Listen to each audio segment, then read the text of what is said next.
अब तो ये नियम ले लिया है कि आठों पहर राधा राधा राधा राधा। तो बोले क्या है ये राधा नाम? बोले हमारा जीवन धन है, परम धन है, ये कल्प तरु है, जो चाहोगे प्राप्त हो जाएगा। आप करके तो देखो। बिन विश्वास भगति नहीं ते बिन द्रमहि न राम, राम कृपा बिन सपन्यु जीव न लह विश्राम। ये वृंदावन की भूमि से जो आपको राधा नाम श्रवण करने को मिल रहा, राधा नाम जपने की प्रेरणा मिल रही है, एक बार जीवन को राधा नाम के हवाले कर दो, समर्पित कर दो कि आप आठों पहर राधा राधा जपेंगे, फिर देख लो तुम्हारी असत कामनाएं भस्म हो जाएंगी, सत कामनाएं पूर्ण हो जाएंगी और अनुराग रस से युक्त हो जाओगे, प्रेम युक्त हो जाओगे। यहाँ तो राधा राधा पत्ता भी बोलता है, यहाँ वायु के प्रवाह से भी राधा राधा निकलता है। जिस दिन श्रवणेंद्री दिव्य हुई तो आपको सुनाई देगा यहाँ के पत्ते से, यहाँ के वायु के, यहाँ खग मृग पशु पंछी के मुख से एकमात्र राधा राधा राधा।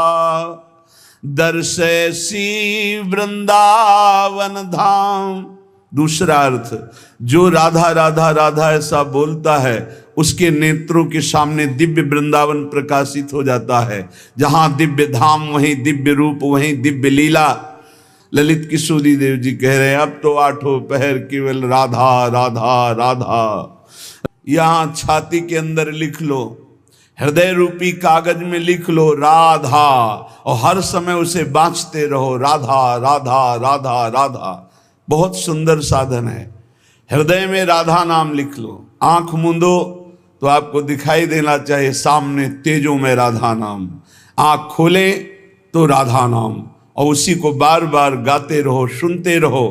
तो राधा नाम अंक आभूषण भूषित कर अंग नाच, राधा नाम लिखी पाटुलिया ललित किशोरी बाच, साच राधा नाम सो चितरात।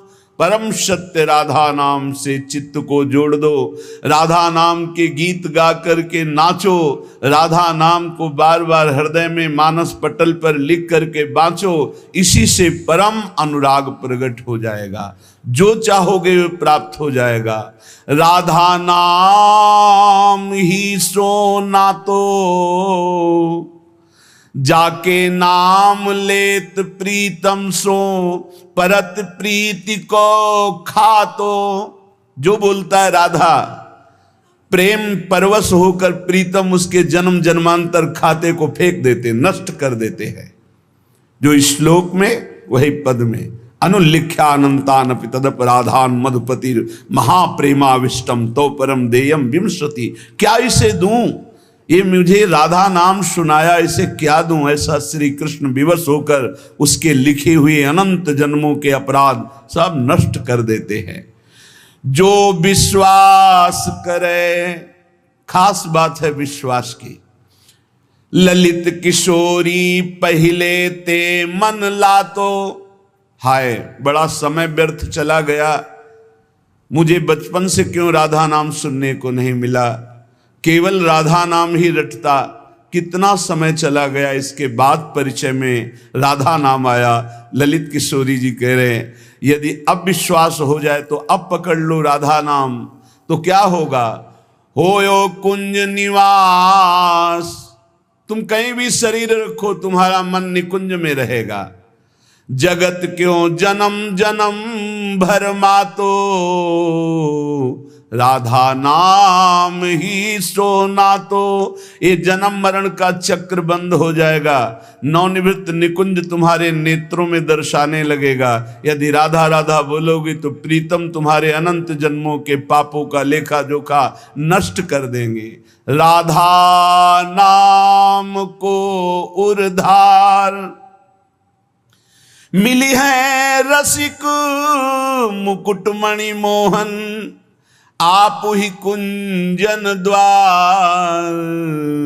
राधा नाम को उर्धार।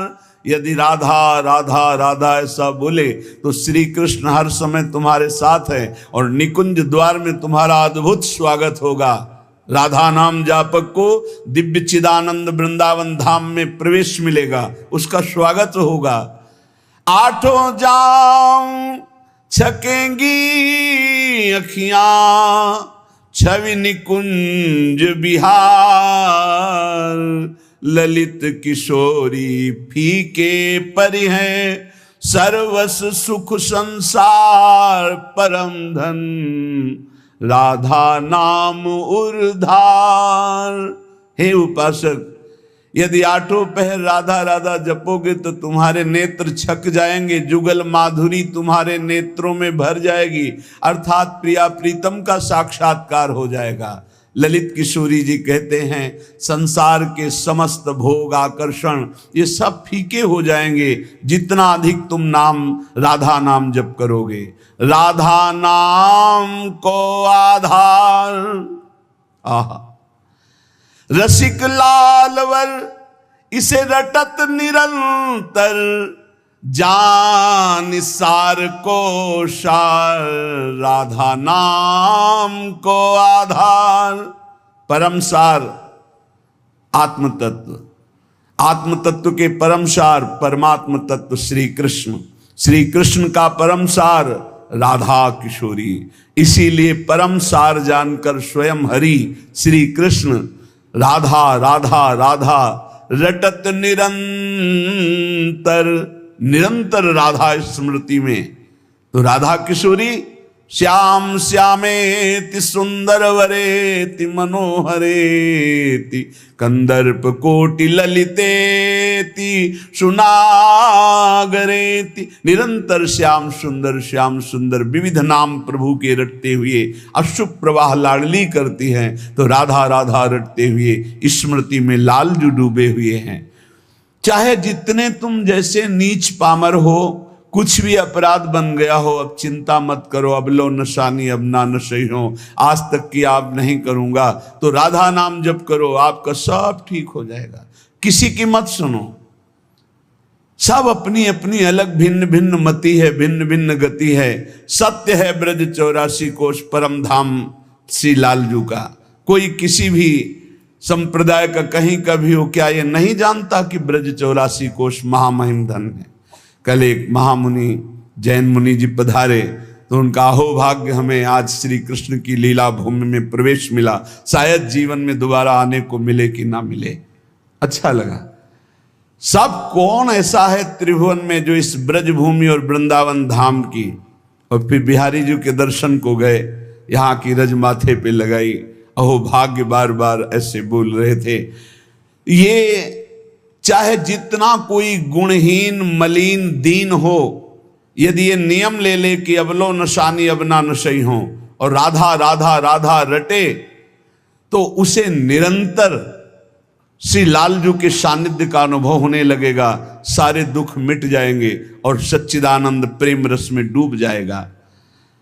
सब गुणहीन मलिन दीनयति, जो पतितन में सरदार, पापियों में भी महापापी जो हो, पर वो रटने लगे राधा राधा राधा, तो ललित किशोरी जी कहते मैं वादा करता हूं तासु भरोसे ललित किशोरी सो पांव पसार। मेरी महारानी जी के भरोसे होकर निश्चिंत होकर सो। अब यमदूत तुम्हें डांट नहीं लगा सकते, अब तुम्हारी दुर्गति नहीं हो सकती यदि तुम्हारे मुख से राधा राधा राधा ऐसा निकल रहा है।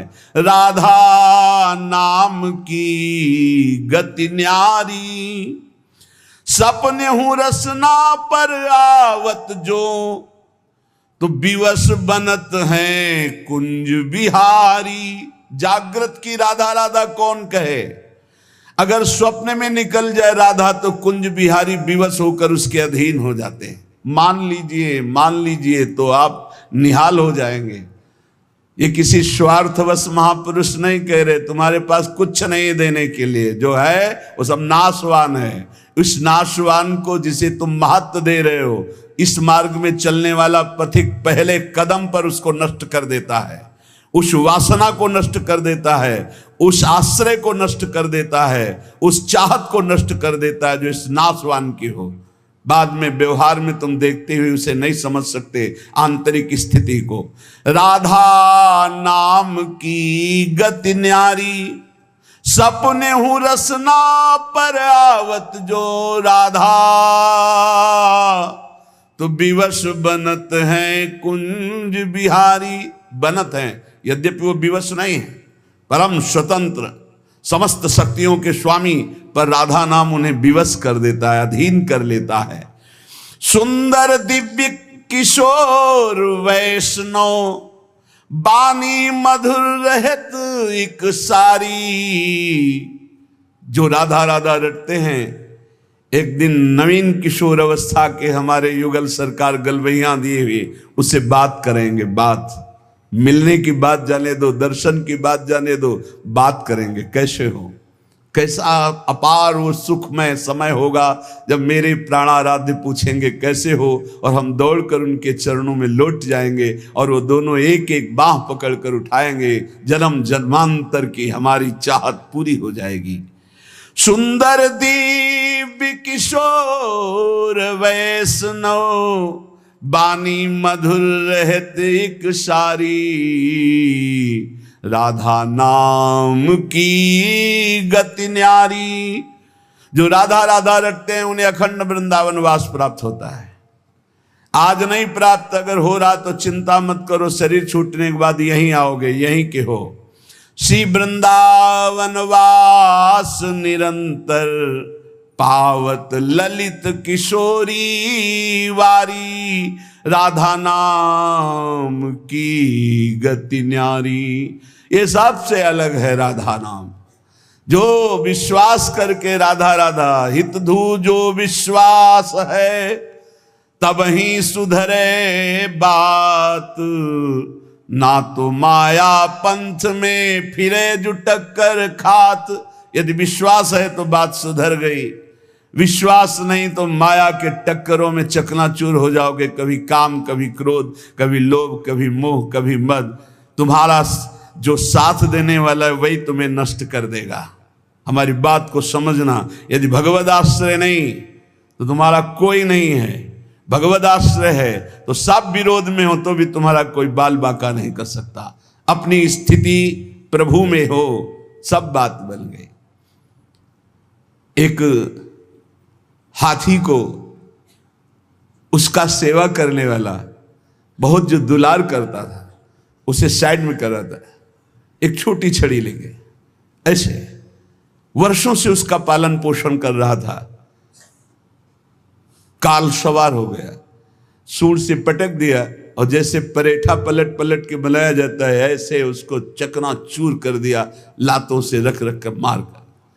एक आदमी जा रहा है आराम से, पीछे से साड़ आया, उठाकर पटक दिया, इतना मारा, मर गया। एक एक मिनट में मृत्यु हमारे लिए खड़ी हुई है, कहां कब कैसे। इसलिए हमारा जीवन जितना है वो सब सुखमय हो जाए, आनंदमय हो जाए, हमारी मृत्यु भी हो तो महोत्सव बन जाए। इसलिए राधा राधा राधा। पूज्य भाई श्री हनुमान प्रसाद पोद्दार जी महाराज कह रहे, प्रेम शब्द ये संसार में सार्थक नहीं है, धोखा है। यहां संसार में कोई किसी से प्रेम नहीं करता, कोई नहीं करता। अपने स्वार्थ की पूर्ति के लिए ही यहां प्रेम शब्द का प्रयोग किया जाता है। प्रेम केवल केवल सच्चिदानंद से होता है, क्योंकि प्रेम कामना रहितम, प्रेम में कामना नहीं होती, और यहां बिना कामना के प्रेम नहीं होता, इसलिए वो प्रेम नहीं है। वो राग है, वो मोह है, वो आसक्ति है, वो काम है, प्रेम नहीं है। प्रेम सच्चिदानंद में होता है, क्योंकि प्रेम सूक्ष्मतरम, और यहां स्थूल शरीर को लेकर प्रेम किया जाता है। स्थूल शरीर को लेकर, जो स्थूल को लेकर किया जाता है वो राग होता है, प्रेम नहीं होता। जो कामना को लेकर किया जाता है वो राग होता है, प्रेम नहीं होता है। और ये क्रिया स्वरूप है और प्रेम अनुभव स्वरूप है। प्रेम अनुभव स्वरूपम और ये क्रिया स्वरूप है, इसमें क्रियाएं होती हैं। तो ये क्रियाएं मोहाशक्ति से होती हैं। प्रेम अनुभव स्वरूपम, हृदय का विषय, अनिर्वचनीयम, इसमें वचन बोलते हैं।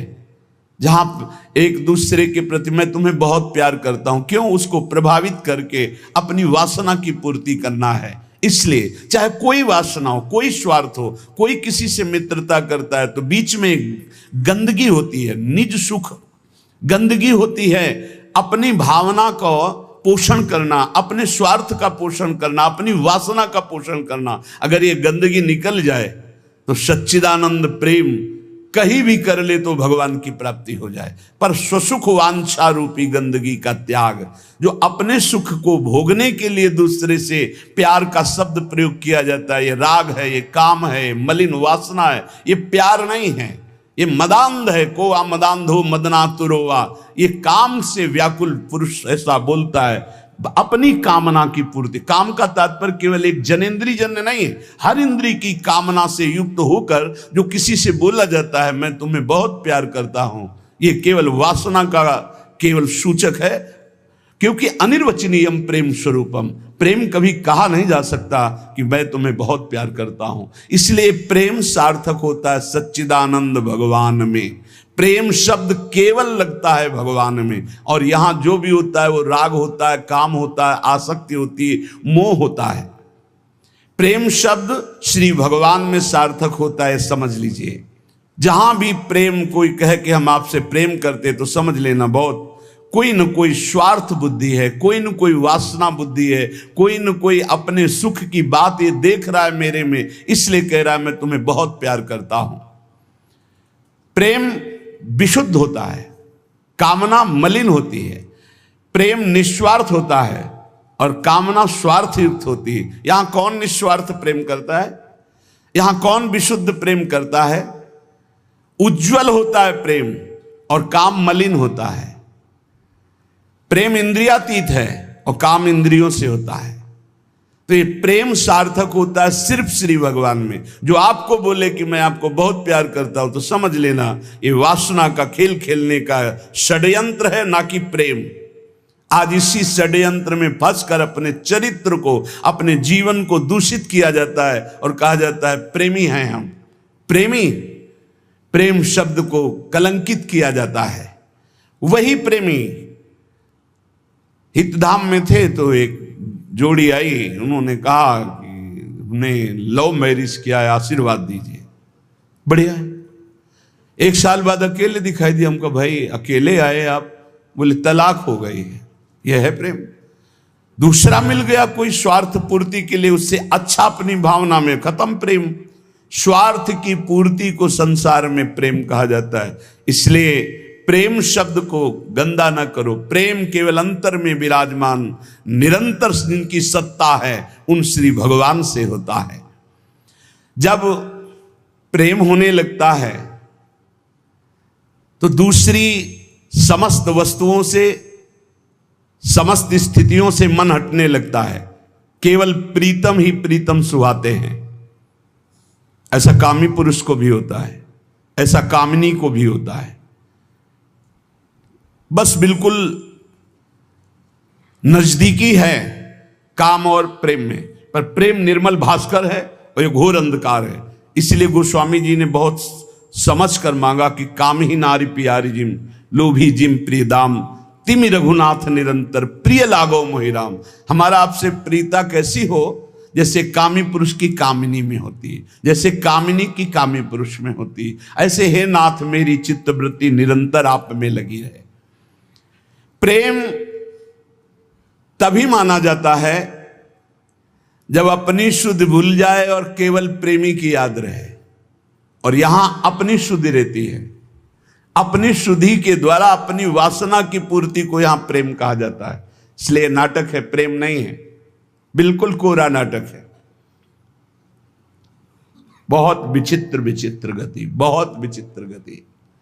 प्रेम उसे कि हम आपसे प्यार करते हैं, यदि आप वहां सुखी हो तो जाओ, भगवान तुम्हें सदैव सुखी रखें, कभी तुम हमारी तरफ मुड़कर मत देखना, तुम आनंदित रहो, तुम सुखी रहो, आनंदित रहो। प्रेम का स्वरूप समझना बड़ा कठिन है। यदि मेरे देखने से तुम्हें दुख होता, मैं कभी तुम्हारे सामने नहीं आऊं। तुम सुखी रहो, तुम आनंदित रहो, तब माना जाए थोड़ा सा प्रेम उज्जवल हो रहा है, निर्मल हो रहा है, वासना का भूत, उसे प्रेम कहा जाता है। प्रेम केवल प्रीतम अपनी भी शुद्ध भूल जाए, अपनी भी शुद्ध भूल जाए, या अपनी ही शुद्ध की पूर्ति के लिए प्रेम शब्द का प्रयोग किया जाता है। प्रेमी केवल प्रीतम की बात करता है, केवल प्रीतम की बात सुनता है, केवल प्रीतम को देखता है, चारों ओर प्रेम ही प्रेम। प्रेम की वृत्ति में कभी पूर्णता नहीं आती है कि मुझे पूर्ण प्रेम प्राप्त हो गया, ऐसा कभी नहीं आता। सदैव प्रेम में कमी का अनुभव होता है। मैं कहां उनको प्रेम करती हूं, मेरे में कहां ऐसा है कि मैं उन्हें प्रेम दे सकूं। मैं तो सब गुणों से हीन हूं, ये तो पता नहीं वो क्या देखते हैं कि हमसे प्रेम करते हैं। ये प्रेमी का हृदय होता है। मैं तो नीच हूं, अदम हूं, उनकी किसी लायक नहीं हूं, पर ये उनकी उदारता है कि वो मुझे स्वीकार किए हुए हैं। प्रेमी को अपने में सदैव कमियों का अनुभव होता है, अपने में उसको दोष दर्शन होता है, मैं इस लायक नहीं हूं। और वो अपने प्रीतम में भारी से भारी दोष कोई उनके प्रीतम पर साबित करे तो भी वो गुण ही उसको दिखाई देता है। प्रेम असीम होता है, प्रेम की सीमा नहीं होती। प्रेम प्रतिक्षण बढ़ता रहता है निरंतर, पर कभी अंत नहीं होता। प्रेम कहीं रुकता नहीं है, किसी वासना, किसी परिस्थिति, किसी स्थिति, तिरस्कार, मान, अपमान, कहीं भी नहीं रुकता। वो बढ़ता प्रीतम की तरफ चला जाता है। प्रेम में सब कुछ अर्पण होने पर भी प्रतिपल अर्पण करने की प्रबल इच्छा रहती है। यहां तक कि प्रेमी स्वयं भी प्रेमास्पद के अर्पित हो जाता है, पर इस बात का उसको स्मरण भी नहीं होता कि मैं कितना समर्पित हूं। प्रेम वाणी का विषय नहीं है, प्रेम हृदय में रहता है, और वो हृदय हृदयेश्वर के पास चला जाता है तो उसका हृदय भी नहीं रहता। बहुत अद्भुत है ये प्रेम। प्रेम जिसके हृदय में उत्पन्न होता है तो ना मन रह जाता है, ना बुद्धि रह जाते हैं। मन बुद्धि प्रीतम के पास चले जाते हैं, केवल प्राण धड़कते रहते हैं। प्रेम बड़ी दुर्लभ वस्तु है, ये प्राण देने पर भी नहीं मिलता। ये जिसे मिल जाता है उसके समान त्रिभुवन में कोई सौभाग्यशाली नहीं। जहां कुछ भी अपने लिए चाह है वहां प्रेम शब्द का प्रयोग न किया जाए। स्वार्थ है, प्रेम नहीं। प्रेमी का सुख इसी में है कि मेरे प्रीतम कैसे सुखी हों, तत्सुख सुखित्वम। हमारे जीवन में यदि दुख आए और मेरे प्रभु राजी हैं तो कभी सुख नहीं चाहिए, कभी सुख नहीं चाहिए। मेरे प्रीतम पर क्या परेशानी, प्यारे को जो प्रेम करने वाले उनको क्या परेशानी, क्योंकि प्यारे मेरे चाहते मैं दुखी रहूं, ये दुख समुदाय घेरे रहे, बस जोई जोई प्यारो करे सोई मुई भावे। बहुत कठिन बात है। प्रवचन कर लेना सरल है, प्रवचन सुन लेना सरल है कि दुख घेरे रहें। एक जन्म के लिए आप प्रभु के लिए थोड़ा हिम्मत कर लो। कैसी भी परिस्थिति आवे, आपका नियम न टूटे, आपका भजन न टूटे। जो नियम बनाओ उसे चलने दो, प्राण चाहे निकल जाए, इस जन्म में भक्ति से पीछे नहीं हटना तो निश्चित भगवत प्राप्ति हो जाएगी। ये जीवन हमारा भगवत प्राप्ति के लिए है। बहुत सावधान, सुख दुख के ये भाव समुद्र के थपेड़े हैं। कहीं सुख में भूल मत जाना, कहीं दुख में घबराकर भक्ति मत छोड़ देना। आगे आपको बहुत सुख मिलेगा। ये भक्ति दुख सुख देने वाली नहीं, भक्ति सुख दुख में समान स्थिति पैदा करती है। भक्ति भगवान को आकर्षित करती है। और सही मानो, आज तक खुद अपना अनुभव में बता रहा हूं, ये दुख, ये विपत्ति, ये रोग, ये नाना प्रकार का तिरस्कार, निंदा, यही ऊंचाई पर चढ़ाती है, यही सच्चाई पर चढ़ाती है, यही सच्चा शरणागत भक्त बनाती है। इसलिए जिसके जीवन में दुख है, विपत्ति है, नाना प्रकार की प्रतिकूलताएं हैं, डरना मत। तुमको उस ऊंचाई पर भगवान चढ़ा रहे हैं जहां तुम चढ़ ही नहीं सकते थे। सुख और सुविधा ये दुलार है। जैसे कोई बच्चा बहुत रोने लगे तो टाफी पकड़ा दे। सुख सुविधा अनुकूलता प्रणाम नमस्कार ये हमारे प्रभु का दुलार है। दुख प्रतिकूलता तिरस्कार अपमान विपत्ति ये कृपा है। और कृपा पात्र ही विश्व विजयी होता है। कृपा पात्र ही काम क्रोध लोभ मोह मद का नाश करता है। इसलिए सदैव अपने आराध्य देव की निष्ठा में रहे। त्रिपुरदास जी का एक नियम था, वो श्रीनाथ जी के चरणामृत का रोज पान करते थे। हमेशा चरणामृत अपने पास रखते थे। बिना जबान में चरणामृत गए वो अन्न जल नहीं रखते थे। वैसे ये नियम रखने की बात प्रायः सबको कही है। श्री जी का चरणामृत गुरु जी का चरणामृत जरूर पास रखना। जिसके पास चरणामृत की सुविधा न हो तो हम चरणामृत कुंड का नाम ले रहे हैं। मानसरोवर, राधा कुंड, श्याम कुंड, ये जो कुंड है इनमें हर संतों के चरणामृत है। ब्रज 84 कोस के बड़े बड़े सिद्ध संत जो चरणामृत नहीं देते वो भी इनमें स्नान करते। वो भी जब जाते हैं तो आचमन और चरण धोते। इन कुंडों का जल रख लो, एक एक बूंद रोज अगर मुख में डालोगे एक एक बूंद तो आपका चरणामृत पान का नियम पूरा हो जाएगा। और राधा वल्लभ जी, बांके बिहारी राधा रमन जी, यहाँ तो करुणा बरसती। आप चले जाओ पात्र लेकर और हाथ जोड़कर प्रार्थना करके मांगो तो आपको चरणामृत मिल जाएगा। अगर इतना चरणामृत मिल जाए उसमें आप जल मिला ले तो आप वर्षों उसी को चलाते रहें, जल मिलाते रहें चलाते रहें, वो चरणामृत ही होता है। एक दिन संयोग की बात, जब आप भोजन करने के लिए गए तो जो श्रीनाथ जी के चरणामृत का पात्र था वो जो चरणामृत मांगते थे मिल जाता था, सेवक देते थे। बोले आज तो चरणामृत खत्म हो गया। आपने कहा पहले क्यों नहीं बताया? अगर पहले बताए होते तो चरणामृत की व्यवस्था करते।